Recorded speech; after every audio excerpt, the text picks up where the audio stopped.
చేయాలి.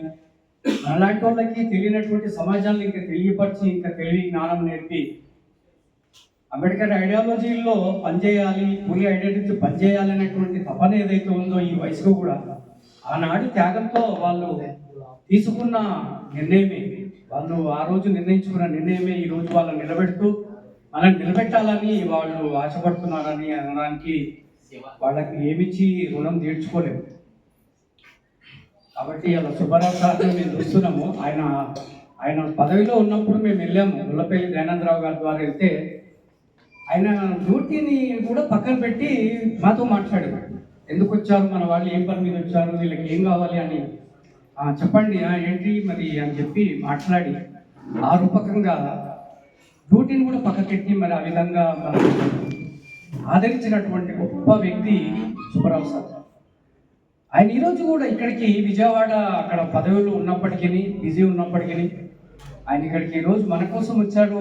ఆ వయసులో కూడా రిటైర్మెంట్ అయిపోయినప్పుడు రాజేష్ సార్ అంటే సుబ్బారావు సార్ ఇంకా జబీరాజ్ సార్ లాంటి ఇలాంటి వాళ్ళు రిటైర్మెంట్ అయిపోయిన సమాజానికి పనిచేయాలని ఎందుకు అనుకుంటున్నారు? సమాజంలో వాళ్ళకి అసలు ఏంటి, వాళ్ళకి వచ్చేటువంటి పింఛన్ మీద దాదాపుగా ఎక్కడైనా సేవ తీర్చుకోవచ్చు, ఎక్కడైనా సుఖపడచ్చు, ఎక్కడైనా కూర్చొని వాళ్ళు హాయి ఉండొచ్చు.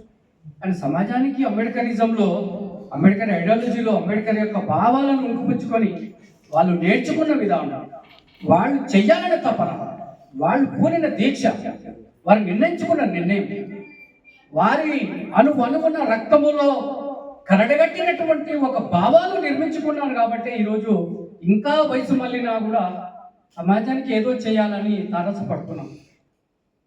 సొంత లాభము కొంత మానక ఎదుటి వాడికి తోడ్పడబోయి ఈ శిరోమను మనుషులుంటే దేశమాగతి బాగుపడదు. పుట్టినప్పుడు నుంచి సచ్చిందాకా స్వార్థపరుడే మనిషి. సమాజంలో సేవ ఎక్కడ చేస్తాడు? విజిటింగ్ కార్డు పెట్టుకోవాలి, అక్కడిక్కడికి వెళ్ళాలి, సంఘాల పేరు చెప్పుకోవాలి, అడకొచ్చుకోవాలి, అంబేద్కర్ ఐడియాలజీని పూలే ఐడియాలజీని పక్కన పట్టేయాలి. స్వార్థంతో విషపూరితమైనటువంటి అజ్ఞానములోనికి నెట్టబడుతున్నా కూడా కన్ను తెరవకుండా మనం ఏమైపోతున్నామో ఆలోచన చేయకుండా సెల్ ఫోన్ల యొక్క సుఖాలు, సెల్ ఫోన్లలో ఉన్నటువంటి భావాలు, సెల్ ఫోన్నే జీవితం అయిపోయింది. యూత్కు సెల్ ఫోనే అన్నీ అయిపోయింది, స్వర్గం అయిపోయింది. కానీ విప్లవాలు లేవు, ఉద్యమాలు లేవు, ఎట్టుపోతున్నావో తెలియదు. పెద్ద ఆయన చెప్తున్నాడు రాజేశ్వరరావు గారు, మనం ప్రమాదంలోకి నెట్టబడుతున్నామని చెప్తున్నాడు. ఆయన చక్కగా చెప్తున్నాడు. ఆయన వాస్తవం ఆయన చెప్పింది. ప్రమాదంలోకి నెట్టబడుతున్నాం మనం. మతంతో ప్రమాదం నెట్టబడుతున్నాం, కులంతో ప్రమాదం నెట్టబడుతున్నాం, సమానత్వం రాలేదు.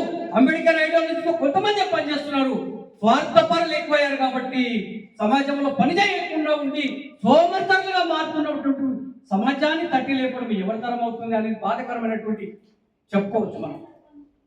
మరి ఎవరు నేర్పాలి, ఎవరు చెప్పాలి? నీ బాధ్యత ఏంటి?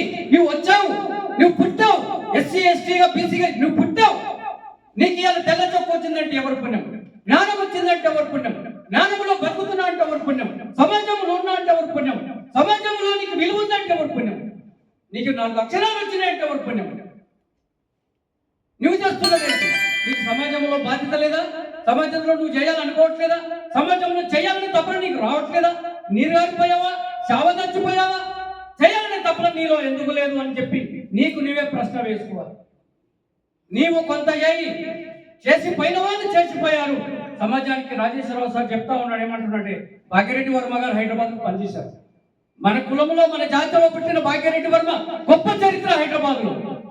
ఎవరికి రైతాం రాజు కూడా మరి తలొక్కకుండా ఎస్సీ ఎస్టీల కోసము చాలా యోధుడిగా పనిచేసినటువంటి చరిత్ర భాగ్యరెడ్డి వర్మ.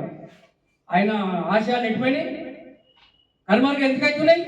ఆ విధంగానే బత్తుల శ్యామ్ సుందర్ గారు కూడా పెళ్లి కూడా చేసుకోకుండా, సమాజం అంకిత భావం కలిగి పెళ్లి కూడా చేసుకోకుండా అంబేద్కర్ ఉన్నప్పుడే హైదరాబాద్కి అంబేద్కర్ని పిలిపించి మరి ఆయన అడుగుజాడల్లో పనిచేసి గతించినటువంటి శ్యామ్ సుందర్ గారు.